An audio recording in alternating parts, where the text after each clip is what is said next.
So good morning mga ka-Scrammy. Punta muna tayo kay Dr. P para papatanggal ko na yun. Ito kasi nung last time na nag-KBang kami, sumasabit siya, natatakot na ako. So medyo lang pa sa 1 inch kasi nadagdag niya. Yan, so patanggal na lang natin. Ito, tutry natin malipat siya dito. Lalo na si Boss P Mark doon.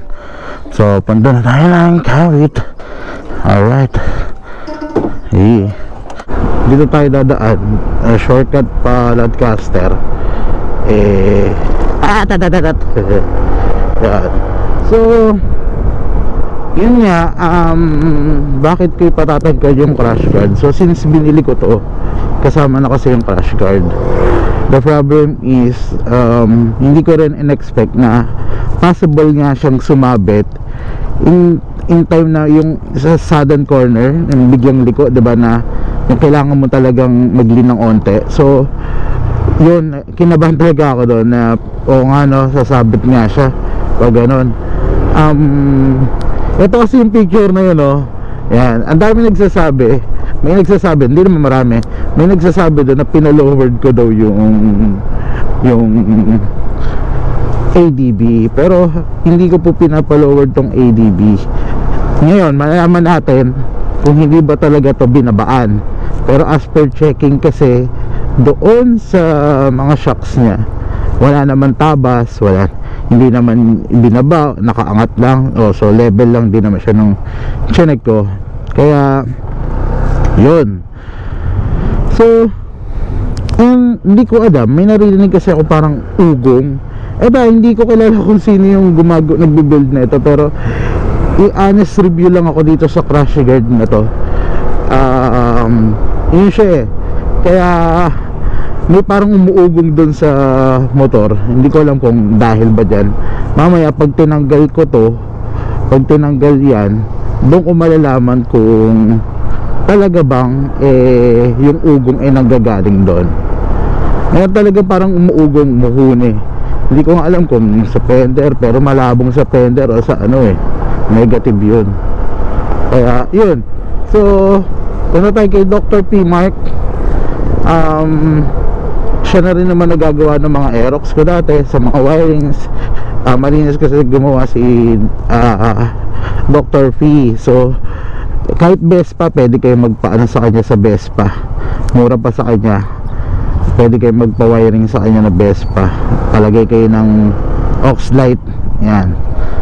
So ito, hindi na namin gagamitin tong bracket, pero hindi ko alam kung sabi niya may bracket siya ng MDL, baka yun yung gamitan namin doon na nakatago. Tayo minimalist ayaw natin yung masyadong maraming aesthetic, diba? Ayaw natin mga daming accessories masyado, kasi tayo yung tipong rider na gumagala kasi kahit saan. So yun lang. So mamaya na ulit pag nasa itong way na to, papunta tong Lancaster. Lancaster to, kaya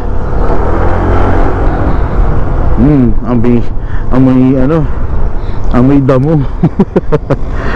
Halos pala yan pa kasi dito sa daan na to. So mamaya na lang ulit pagdating ka ng Kawit.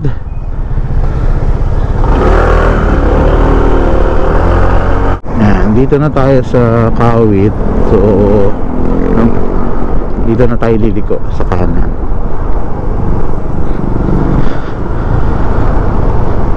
Tapos kung kayo gusto nyo rin magpagawa kay Dr. P, ano naman yan tawag dito, searchable naman sila sa Maps, sa Google Maps.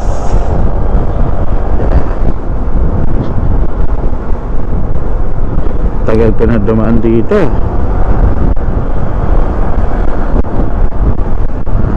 Malaki na yung pinagbago, lumawak na yung daan.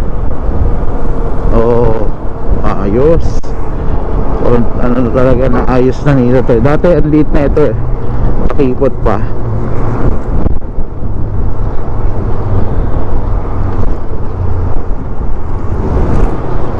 Dr. P.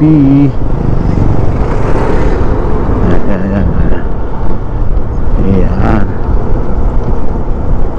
Yan. Alright, open na open. Yan yung highway ng airport. Yan. Dito. Yun, kita nyo yun. Basta ito yung highway ng airport sa Naiya. Ayan, nakalakas na kami. So from dito sa anong mall to? Hindi ko alam to itong mall na to ah. Basta sa mall na to 400 meters na lang siya. So malapit-lapit na. Anong mall to? Basta yan. Hindi ko alam to kung anong mall to.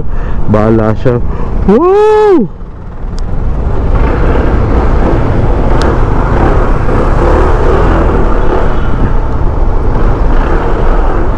Ang laki-laki. Woohoo! Yan, basta doon sa mall na. Hindi ko alam yung bagong mall yun eh. Yan, malapit na lang siya doon. Tapos after that, may time pa kanan dito. Hindi ko alam kung dito o doon sa kabila, pero parang doon sa kabila.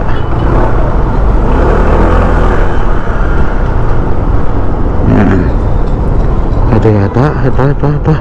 Yan, dito clean fuel. After clean fuel,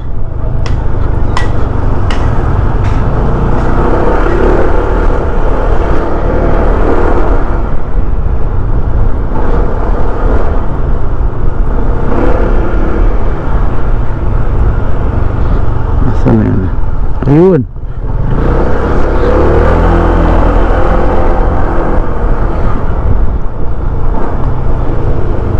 Dog baby. Ayun oh.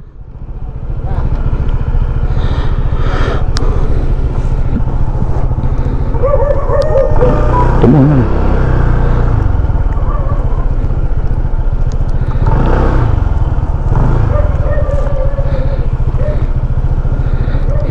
Alright. So paparepak na. Kinabit ko sa kanya may gento rin siya, may Crash guard. May yung gento niya nilagay sa loob, tapos yung sa labas nilagay namin yung GR. Yung may gold runway din siya. Oo, dun laki, yung 5 LED 50X, yun yung nakalagay sa KTM ko eh. Pero yun kasi mga pang universal na yun eh. Yung kinabit ko kasi nung GR nung nakaraan, yung sa BM talaga na R90. Pang BM yung talaga malaki, siya. yung malaki. Yung bilog talaga na. Hindi, apat nga lang yun eh. Apat lang? Oo, apat lang siya. Mahal ng GR. Bumili ako Mahal, ng GR. 30, bili niya second hand. Second hand pa. Oo. Samantalang yung akin, brand new ko nakuha na. This is Yun, yung kahapon, 15 kuha niya, brand new. Pero sabi ko, yung GR kasi nasa BM, pang BM talaga. Oo. May board siya na, pinalta ko pa yung sa taillight eh. May board siya na, Kasama talaga. doon siya plug and play sa BM. Kaya hindi mo siya pwede gamitin sa ibang motor. Kaya yun yung nagpamahal ko. Gastos eh. Nasabi lang na BM, di ba? Ano bang tatak nung ano niya? Wala, tatakbuhin. Ito? Oo. Tatakbuhin din eh, no? Yan, so tinignan ko tong shock ng Honda ADB. Showa nga rin naman talaga. Sticker lang naman yan. Yan, kalawang na oh. Yan, baklas na siya. Natanggal na to. Tapos nagpa-repack na rin ng tawag dito, ng shock. Isang ano na. Hindi nga siya lowered, ayaw nyo maniwala eh.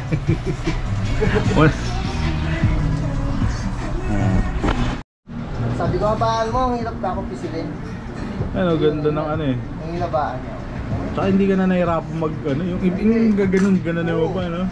Pati nga, tatawag pa ako isa. Tulak mo to. Yung mga old school, bro, dati, no? Tutilan mo to. Malambot pa nga eh. Yung kasi talaga ano na eh. Yan, so inano na yung ating shock, ni-repack na. Kasi halos hindi na nagpe-play eh.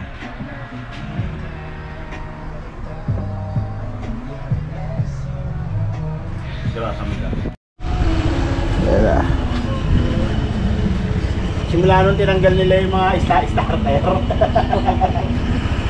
Ginamit nila yung ano na stator. Tago.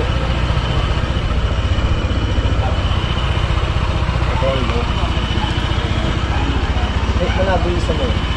Alin, hindi ito, no? Malabo na yun. Malapit na yan. Malapit na nga. Alright, so tapos na. Hanggang na yung bracket. Tapos yung ilaw. Ito. Natago na. Alright. So, okay. Aalis na. Ganun lang siya katulin.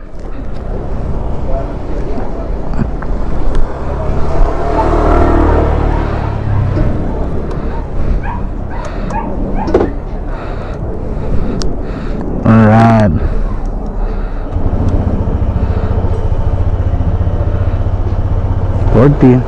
Yeah.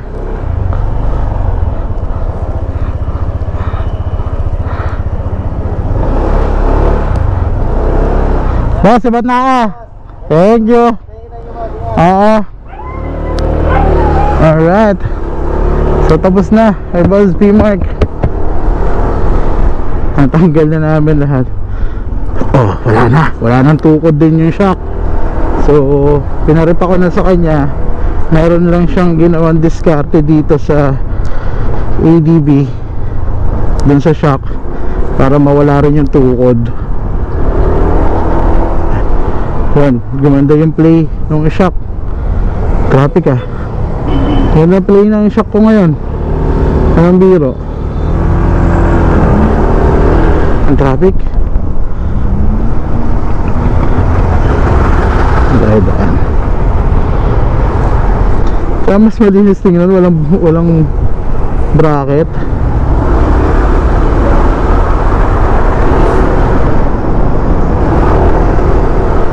Alright. So yun lang mga ka-Squammy.